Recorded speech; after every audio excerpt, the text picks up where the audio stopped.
தமிழ்ல ஒரு திருக்குறள் இருக்கு. இதனை இதனால் இவன் முடிப்பான் என்றாய்ந்து அதனை அவன் கண் விடல். ஒரு டீம் லீடா மேனேஜரா யாராவது இருக்காங்க அப்படின்னா அவங்களுக்கு இது ரொம்ப யூஸ்ஃபுல்லான திருக்குறள்.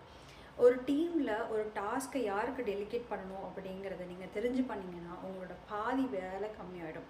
இனிஷியேட்டிவே எடுக்காத ஒரு நபர்கிட்டையோ இல்லை ஓனர்ஷிப்பே எடுத்துக்காத ஒரு நபர்கிட்டையோ நீங்கள் அசைன் பண்ணிங்கன்னா you will have to redo the work are you will be like getting delayed in a delivery. So அதுக்கு பதிலாக நீங்கள் முதவே உங்களுக்கு இந்த டாஸ்க்கை யார்கிட்ட கொடுத்தா கரெக்டாக முடிச்சு கொடுப்பாங்க அப்படின்னு அதை அறிஞ்சு நீங்கள் அசைன் பண்ணிங்கன்னா it will help you to attain your delivery time quickly and then faster. So இந்த திருக்குறள் ரொம்ப டீப்பான ஒரு ஒர்க் ரிலேட்டடான ஒரு Thirukkural. That is why I wanted to share it with you. So இதோட பொருள் ஒரு டாஸ்க்கை நீங்கள் அசைன் பண்ணுறீங்கன்னா அந்த டாஸ்க்கை அவனால் கண்டிப்பாக செஞ்சு முடிக்க முடியுமா அப்படிங்கிறத நீங்கள் தெரிஞ்சு நீங்கள் அசைன் பண்ணிங்கன்னா